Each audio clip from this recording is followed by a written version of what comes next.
Hey, buddy, watch this. Hello, Regis Gilbin is the name and Hearthstone is the game, and I want to talk about some overkill cards we might see in Rastakhan's Rumble. Now, if you're not familiar with the overkill keyword, this essentially means anytime your card does more damage than necessary to kill an enemy minion, then you're going to get some extra bonus effect. So I went and I designed 10 new cards I'd like to see in Rastakhan's Rumble utilizing the overkill effect to synergize with something that a class might do, or just that fits the theme or fantasy of the 9 different classes in Hearthstone, along with one neutral card as well. And I wanted to share these ideas with you guys for discussion and see what you think.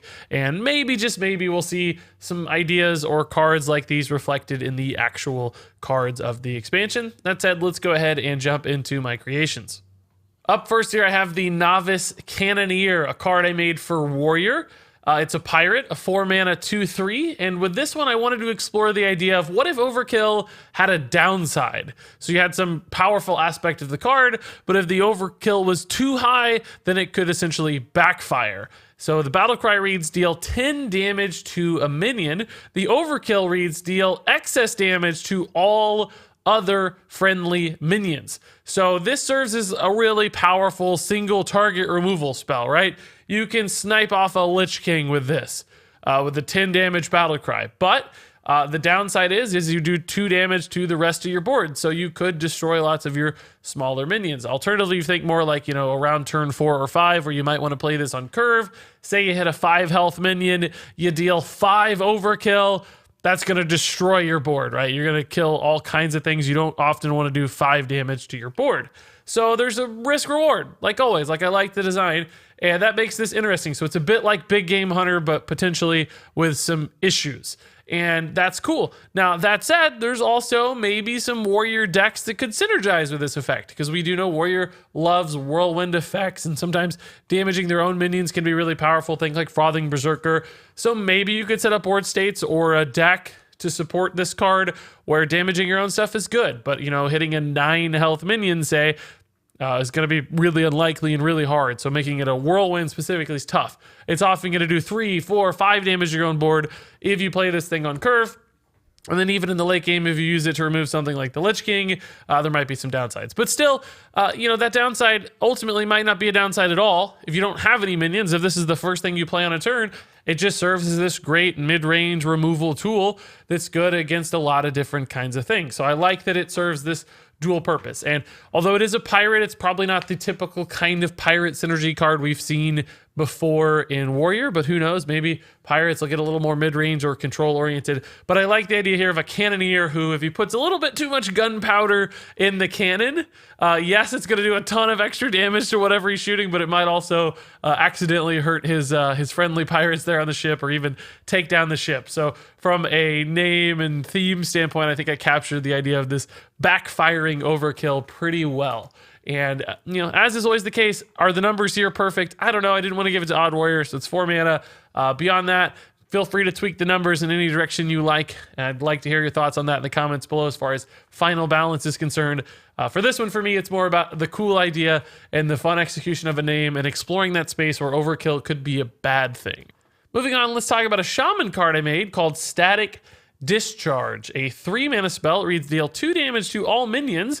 And then the overkill for this one is all about unlocking your overloaded mana crystals. That's an effect we haven't seen a lot of in Hearthstone, just a couple cards thus far that have helped you resolve overloaded crystals. And I thought it'd be fun to create one that thematically kind of matched that idea, but also wasn't always the easiest thing to achieve. It's not just a universal removal like we saw in the past with, I think, Eternal Sentinel and Lava Shock. This one, you have to achieve a goal in order to unlock those crystals. So basically, there has to be a 1 health minion on the board for it to work.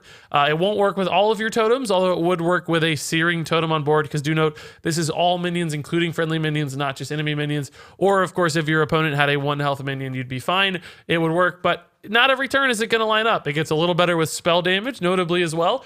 If you have a spell damage totem out, you're dealing 3 damage to all minions. That would overkill the spell damage totem itself, thus unlocking your mana crystals.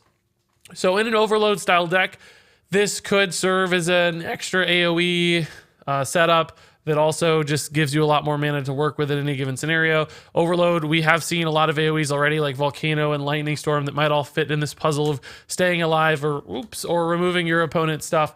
So I think thematically it all works. And then from an art and fantasy standpoint, I think I nailed it here. This idea that you're discharging all this electric static, and in fact, if you hit your opponent so hard that there's extra electricity, they might discharge that static, and somehow that discharging effect is unloading your mana crystals. You're discharging those over electrified mana crystals.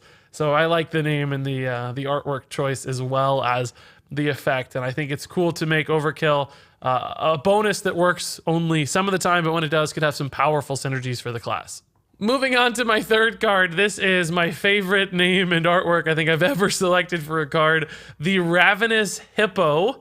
Obviously a reference to hungry hippos, where if this thing overkills something and I guess eats it, maybe it gets a little bit bigger. So Ravenous Hippo, 1 mana, 1/2 beast for Hunter. The overkill reads gain +1/+1. Now you'll note a 1 attack minion by default can't overkill. You can't attack a 0 health minion. So to get this thing to actually overkill, you need to buff it, which means cards like, say, Crackling Razor Maw giving this plus attack, or maybe a Houndmaster giving this plus attack. There are some other options available to Hunter to buff this thing to a state where it can actually achieve this overkill status. So as a 1 mana minion, maybe it's a little worse than something like Firefly, or at least comparable because it's a beast, but it doesn't necessarily have any upside like a card like Firefly. Good at eating 1/1 minions, but not going to gain its overkill effect unless you follow it up. And achieving that follow-up is not going to happen all the time. So occasionally, yes, you'll hit a Crackling Razor Maw into +3 damage. You'll eat a thing. This will get a little bit bigger. But even then, you know, if it's taking trades, it's only going to have 1, 2, maybe max 3 health or something. It's going to be fairly easy to resolve despite the overkill gain nature, and it's going to be slow and difficult to achieve that. So I think this finds a nice balance where it requires some work to make it all fit together and to make it good. Otherwise, it could be a sort of weak option. It is pretty powerful, perhaps, with zombies in the zombies pool. But if you're talking about, like, you know, big 5-10 zombies, +1/+1 in stats often isn't that significant. So even then, I don't think it's problematic necessarily, just fairly good in the zombies pool. So I love the name and the hungry hippo reference. And I like the idea of a hippo. He's just terrorizing and eating stuff and growing in stature and size. As you can see, we have a very large hippo in the artwork here. So all around, I'm pretty happy with how the Ravenous Hippo turned out. Moving on to Priest. I made a card here called Burning Light, a 4 mana spell. And this one's pretty tricky. It's a card that's only going to make sense in a very specific scenario. And I like that aspect of it because it reads restore 8 health to a minion. It's a healing card. It's a healing overkill card. Yes, that's right. So this is a pretty weak heal card, right? This is not great. Just healing a minion for 8, not something you typically want to do at all, let alone spend 4 mana on. But when you look at this overkill, it says restore 4 health to all enemy minions. So that makes your brain go, wait a minute, what? First off, how does a healing spell overkill? It doesn't do damage, it can't overkill. And then why would I want to restore health to my enemy minions? Well, it all gets solved when you look at a card like Auchenai Soul Priest, where suddenly you all of your healing spells now deal damage instead. So in combination with Auchenai Soul Priest, this becomes a really cool 2-card combo where you kill, say, their Lich King by playing Auchenai Soul Priest, Burning Light. You hit the Lich King for 8, it's dead. If you hit something smaller than the Lich King, say a 6/6, you slam it, you overkill it because it's only got 6 health, and you did 8 damage to it via your Auchenai Soul Priest, and then you deal 4 damage to their entire board. So it becomes a flame strike essentially for 4 mana that also allows you to develop a minion. So this is a card that only works in those really specific scenarios where you can flip your healing into damage, because that's the only way to achieve the overkill. But, you know, in a pinch, if you don't have the Auchenai Soul Priest ready to go and you just desperately need to heal a minion, you can do that with Burning Light. Now, you can't make this hit the face because that would be a little bit too much burst damage, perhaps in combination with Auchenai Soul Priest. I think your opponent for 8 for 4 mana, that's pretty powerful. So he did need to restrict it to minions. But if it all lines up and it all works and you have the cards there to support it, and maybe there could be more cards to flip healing into damage in the future, future as well, so you're not restricted to just the couple that exist now. Then a card like Burning Light I think would be a really fun spin on Overkill that's not instantly obvious, but becomes kind of cool and intuitive and sets up some really neat plays and a totally different spin on Overkill. So now let's talk about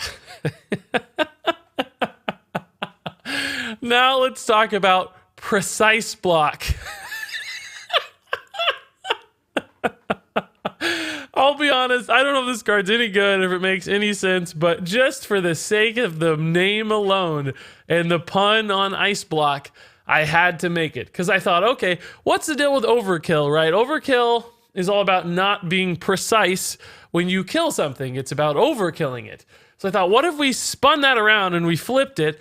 And, you know, Ice Block, historically, people would try to put you at 1 health. So when they popped the Ice Block, you wouldn't have a ton of health remaining.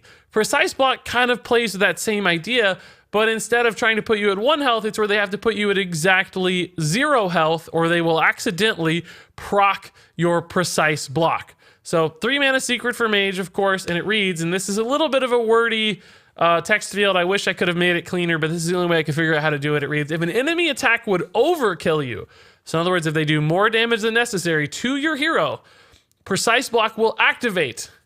It will prevent that attack. It said, if an enemy attack would overkill you, it'll prevent that attack, and it restores health equal to the excess damage that attack would have dealt. So say you're at 3 health, and Lich King, let's go to him again for an example. They have a Lich King on board. The Lich King attacks you because they want to kill you. Precise Block says, wait a minute, that Lich King's going to overkill you by 5. So it says, nope, it blocks the Lich King's attack. That 8 damage is not dealt. And then it does the math and it says, okay, it was going to overkill me by 5, so we're also going to heal for 5. So then you would go from 3 to 8 health. You would heal up that 5 extra damage. So you would essentially have a 13 damage swing, preventing the 8 from the Lich King and then healing for 5. And clearly you can do all kinds of different numbers there, and you'll recognize pretty quickly that Precise Block's probably not great against a small, wide board where your opponent has a lot of small minions attacking. Because if they can line up at points where you're maybe only taking 1 or 2 overkill, then the heal on Precise Block's not going to be very meaningful. Neither is the prevented damage, because it's just going to be worth a few points here and there. So a board of 1/1s would be a nightmare for a card like this, right? And of course, also, if they can just line up the precise amount to kill you exactly where they don't overkill you, then this won't activate at all. So really bad against small wide boards, but pretty strong in that Lich King example against those tall boards where it's just, you know, 1 or 2 8/8s or really big stuff hitting you. Precise Block could be a big damage denial and a lot of life gain, essentially. Also just potentially stalling out a turn to buy you time, sometimes exactly like Ice Block would have done in the past. But, you know, occasionally too, if they have a bunch of big stuff, they might just slam through your healing anyway. So I think much, much worse than Ice Block, but that's by design. I don't want a card to be as good as Ice Block, because Ice Block was annoying and very, very powerful and got moved to wild format for a reason. So this one still captures a lot of that, you know, survivability essence and the fun of trying to play towards the math, but it does it in a more precise way and takes Overkill in a different direction, sort of this defensive direction instead of offensive direction. So although this may not be the strongest card in Mage's arsenal, I still think it would be a pretty cool one to see and a fun one to play with. Moving on to Paladin here, I have another card that is not directly Overkill, but interacts or synergizes with Overkill. And this is the Silver Hand for Paladin, a 4-mana 3/3 weapon. 4 mana I know is a common Paladin mana cost, but that's by design. I wanted it to be awkward to play, or you'd have to make trade-offs in some ways. So this one reads, your Silver Hand recruits have Overkill, gain Divine Shield. And much like if you think back to our Ravenous Hippo, you might say, well, wait a minute, Silver Hand recruits only have 1 attack. It's very awkward for those to gain, to overkill anything and then gain the Divine Shield Regis. That's never going to work. Well, you're right. It's going to be hard to make it work. But with things like, you know, the raid leaders and the Stormwind champions and the Sunkeeper Terrums of the world, you can give your Silverhand recruits additional attack, allowing them to overkill. And then if they do, they get Divine Shield. So unlike a lot of the Paladin Silverhand recruit buffs we've seen in the past that often just encourage you to go face a lot, just piling up damage, Just, the decks often support you smorking really hard. So odd paladins, even paladin with Sunkeeper Tarum, all this stuff was really encouraging you to go face and play an incredibly aggressive style, and often wasn't great at trading. The Silver Hand spins that a little bit the other way, and suddenly it's like, okay, look, if you start to take trades with your Silver Hand recruit board, we'll help you build a more defensive board, a board that's more resilient. And then you can start to leverage that board over and over again, potentially, with the Silver Hand. If you think about this, if it stays active, they just always have Overkill. It doesn't say Battle Cry gain this effect. They just have it.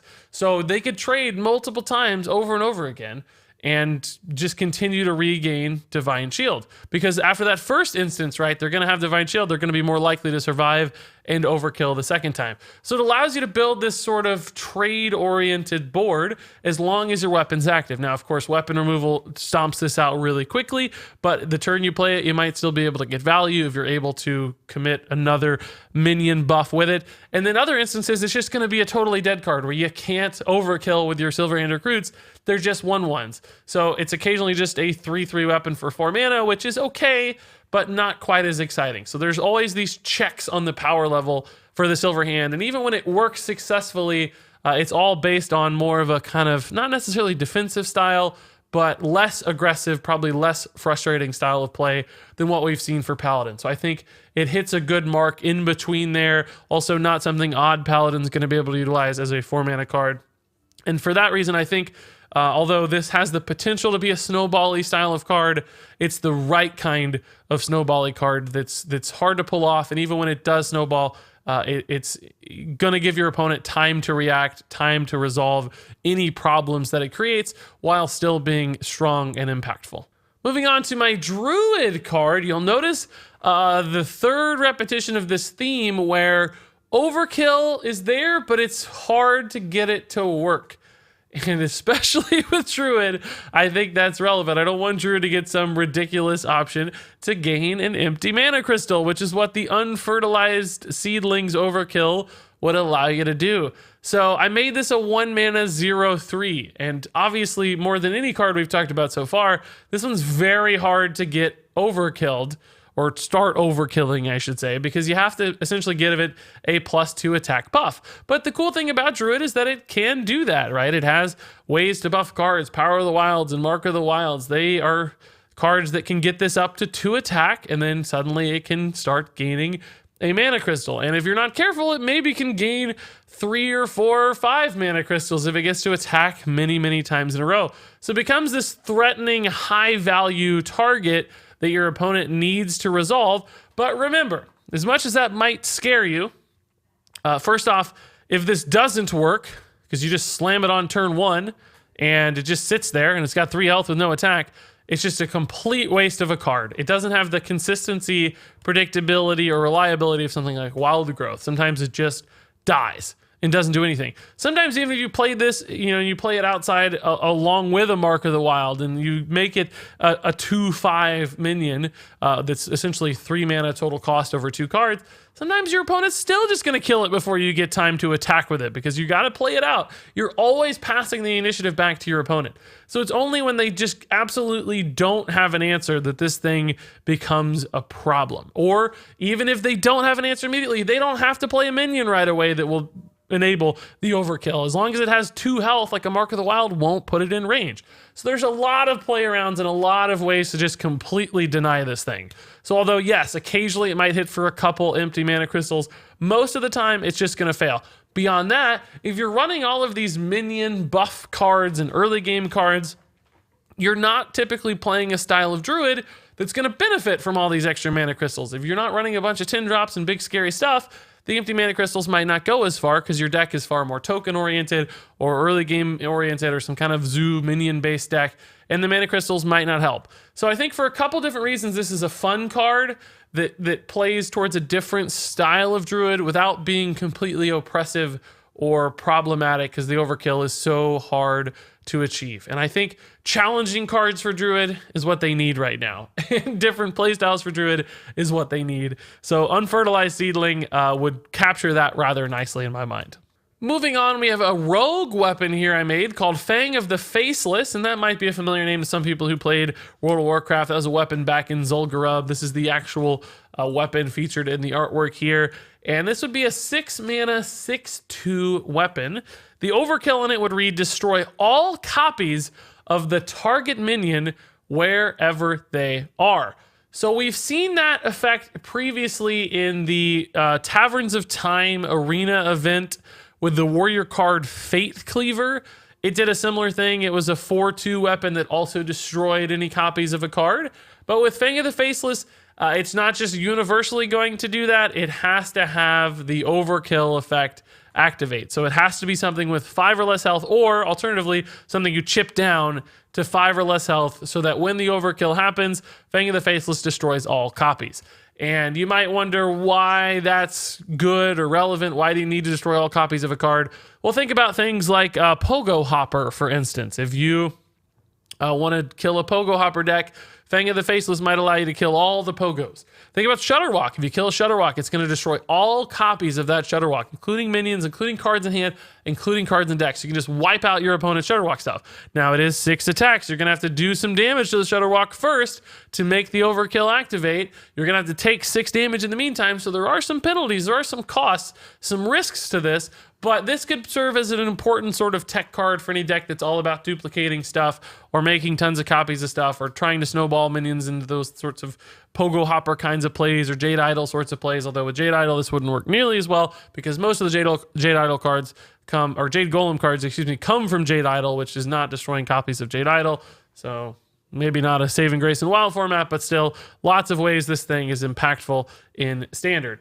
And I think it's cool too for Rogue to have this, weapon-based removal that seems to fit the class rather nicely. And the idea of the name Fang of the Faceless, we've seen with Faceless Manipulator and Faceless style cards are about copying. So I thought, well, what if we had a weapon that destroyed copies of cards? Like that seems like a really cool idea to me too. And this is an expensive weapon, admittedly, that you might sometimes just use as a face damage, burst damage sort of card, almost like Arcanite Reaper and Pirate Warrior. I'm okay if it served dual utility, but you can't get value out of the overkill and value out of the damage at the same time, so it's probably going to go one way or the other, which makes it feel good to me. All that said, I think a fun card that might need to exist in Hearthstone in one way or another.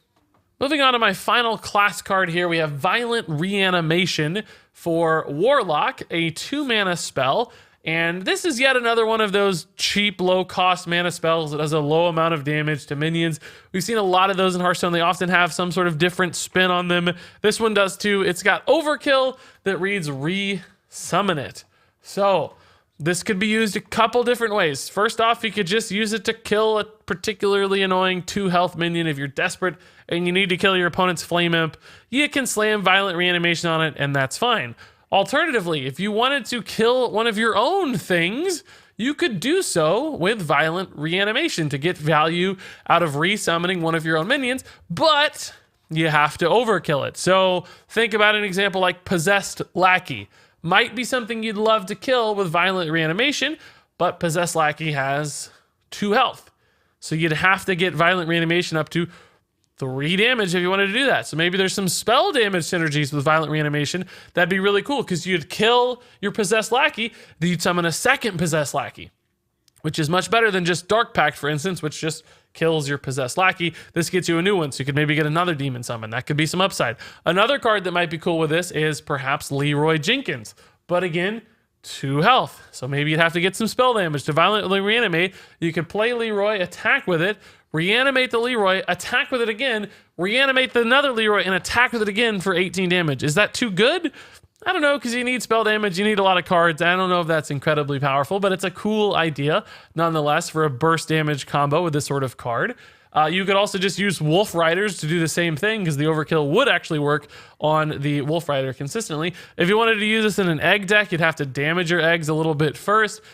Basically, if you wanted to use this in a positive resummon way, often you'd have to do so with a little bit of work. Yes, there's like Possessed Lackeys and stuff you could use it on to get another Possessed Lackey, or Mecharoo or whatever. That's fine.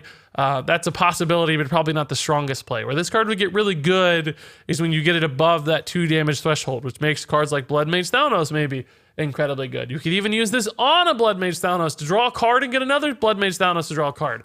The possibilities are endless. You could Mortal Coil your own possessed lackey and then violently reanimate it and get another possessed lackey. So I like this. It works if it works.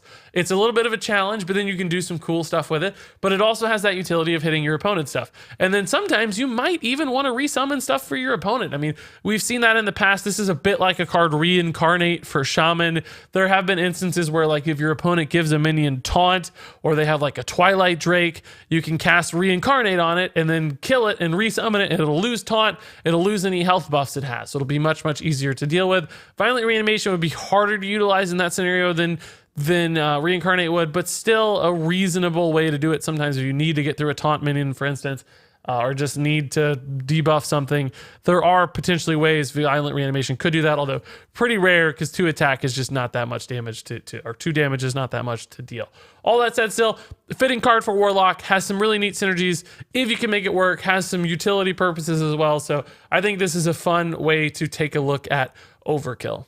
And then finally, I had one last card here. I wanted to make one neutral card, and this is by far the most basic, the least creative. You know, this one's just one of those vanilla style expansion cards that always exist in Hearthstone. So I wanted to capture what Overkill might look like at its most simple level for a neutral minion. So I made the Arena Cheetah, which is a little bit of a play with the Sinjin Shield Masta and a nice little rhyme since we're in Gurubashi Arena. This would very simply just be a 3-mana 3/3 that reads Overkill, draw a card. So he's cheating, he's getting some extra resources, maybe looting stuff from his opponents that he's not supposed to do. However you want to play with the theme or the fantasy, that's fine. But I like this as just sort of an alternative to something like Acolyte of Pain, where if you can get a minion out, if you can get to take a trade or two, becomes a pretty powerful resource. You know, cleaning up 1/1s, for instance, creates just a little bit of friction and feels like a good filler option that maybe doesn't see a lot of play, but occasionally in a deck here or there, maybe in Arena, this is the sort of card that finds some play. So intentionally dialed this one back just to give you a sense of what a more regular looking Overkill card might look like, a less sneaky, less creative one. This could be a card that honestly shows up in the game. I wouldn't be surprised at all for just a neutral Overkill card. I'm curious what you guys think about this. Maybe a little underpowered, but that's often the majority of Hearthstone cards. So probably the most realistic looking one of the entire set, and something that I just wanted to offer as the only neutral card idea here. That said, folks, that wraps it up for my look at potential Overkill cards.